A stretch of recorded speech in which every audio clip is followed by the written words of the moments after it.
Assalamualaikum warahmatullahi wabarakatuh. Perkenalkan, nama saya Alfian Prasetyo dengan NIM 205231133 dari kelas PBS 4D. Pada kesempatan kali ini saya akan menjelaskan materi tentang kebijakan fiskal dan kebijakan moneter. Materi yang akan saya jelaskan pertama yaitu tentang kebijakan fiskal.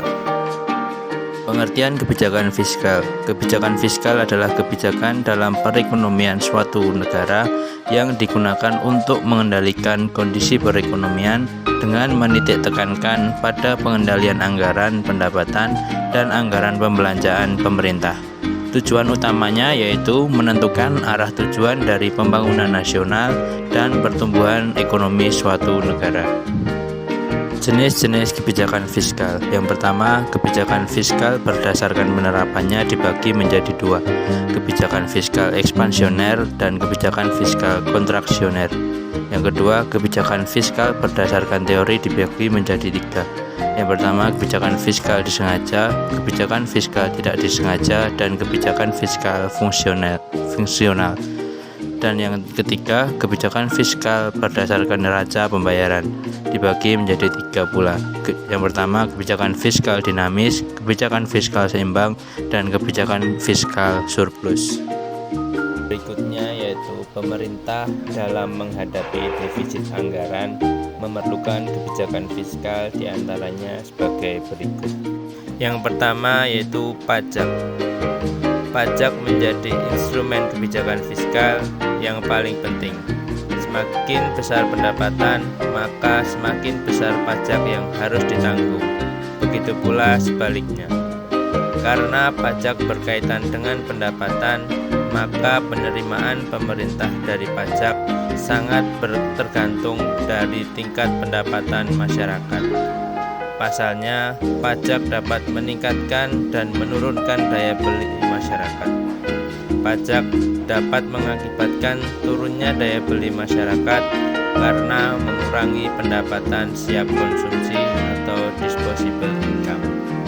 Dengan cara menurunkan pajak untuk meningkatkan produksi barang dan jasa sehingga akan meningkatkan daya beli dan sebaliknya. Berikutnya yaitu dengan mencetak uang baru. Pemerintah dapat membiayai defisit anggaran dengan meminjam dana dari bank sentral. Bank sentral akan membiayai pinjaman tersebut dengan mencetak uang baru sehingga jumlah uang yang beredar semakin banyak. Dengan demikian, harga barang dan jasa akan mengalami kenaikan dan inflasi juga akan mengalami kenaikan. Yang ketiga yaitu pinjaman masyarakat dalam negeri. Pemerintah dapat membiayai defisit anggaran pemerintah dengan meminjam dana masyarakat dalam negeri dengan penerbitan surat hutang atau obligasi pemerintah yang dijual kepada masyarakat. Pemerintah akan membayar obligasi pada saat jatuh tempo beserta bunganya. Yang keempat yaitu pinjaman masyarakat luar negeri. Pemerintah dapat membiayai defisit anggaran pemerintah dengan meminjam dana masyarakat luar negeri dengan cara penerbitan surat hutang atau obligasi pemerintah di pasar uang internasional. Sumber pembiayaan ini digunakan untuk membiayai defisit neraca pembayaran internasional. Berikutnya beberapa contoh kebijakan fiskal di Indonesia. Yang pertama, insentif pajak selama pandemi COVID-19. Yang kedua, meningkatkan anggaran untuk penanganan COVID-19. Yang ketiga, tax amnesti atau pembebasan pajak berupa pengurangan atau peniadaan dalam kurun waktu tertentu bagi masyarakat.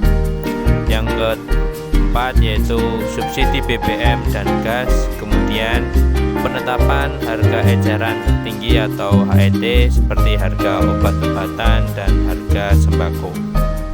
Materi selanjutnya yaitu kebijakan moneter. Pengertian kebijakan moneter. Kebijakan moneter merupakan suatu kebijakan yang dilakukan oleh bank sentral dengan tujuan untuk menstabilkan mata uang agar perekonomian tidak anjlok. melalui pengendalian jumlah uang yang beredar di masyarakat dan penetapan suku bunga. Tujuan utamanya yaitu menjaga kestabilan ketersediaan uang suatu negara. Terdapat dua instrumen kebijakan moneter, yaitu kuantitatif dan kualitatif. Yang pertama, kebijakan moneter kuantitatif dibagi menjadi tiga. Yang pertama, kebijakan operasi pasar terbuka. Kebijakan yang dilakukan oleh Bank Sentral untuk mengurangi atau menambah jumlah uang yang beredar di masyarakat dengan cara melakukan penjualan atau pembelian surat-surat berharga pemerintah. Dengan membeli surat berharga, maka cadangan di bank umum akan bertambah sehingga perputaran perekonomian akan mengalami kenaikan. Selanjutnya, kebijakan diskonto. Instrumen kebijakan moneter yang mengukur melalui tingkat suku bunga bank.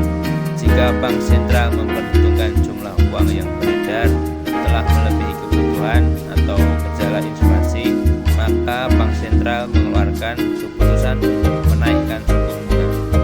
Ketika peredaran uang harus ditingkatkan, maka Bank Indonesia menurunkan suku bunga pinjaman. Sebaliknya, suku bunga kredit bank akan dinaikkan ketika peredaran uang harus dikurangi. Kebijakan moneter kuantitatif yang ketiga yaitu kebijakan cadangan kas. Bank Sentral dapat membuat peraturan untuk menaikkan atau menurunkan cadangan kas. Saat Bank Indonesia ingin mengurangi cadangan kas uang bank, maka uang diedarkan di masyarakat melalui pinjaman. Sementara jika cadangan kas uang bank harus ditambah, uang yang beredar di masyarakat ditarik dengan peningkatan suku bunga tabungan. Kemudian instrumen kebijakan moneter yang kedua yaitu kebijakan moneter kualitatif dan dibagi menjadi dua, yaitu kredit selektif. Pemerintah dapat menggunakan instrumen kebijakan ini untuk melakukan pengawasan pada bank umum mengenai penyaluran kredit dan jenis investasi yang dilakukan sesuai dengan keinginan pemerintah.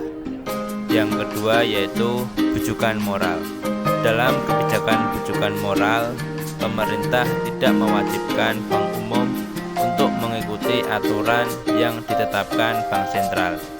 Bank Sentral hanya memberikan himbauan kepada bank umum untuk membantu pemerintah melaksanakan program yang sudah ditetapkan oleh pemerintah. Contoh kebijakan moneter di Indonesia. Yang pertama ada penerbitan surat berharga. Dalam hal ini, pemerintah berusaha menghimpun dana dari masyarakat agar uang yang beredar di masyarakat mengalami penurunan. Yang kedua yaitu penyedia fasilitas overdraft. Bank Indonesia memberikan bantuan kepada bank umum berupa pinjaman jangka pendek dengan suku bunga tinggi. Hal ini diharapkan mampu mengontrol peredaran uang agar tetap stabil. Sekian penjelasan dari saya, semoga dapat dipahami.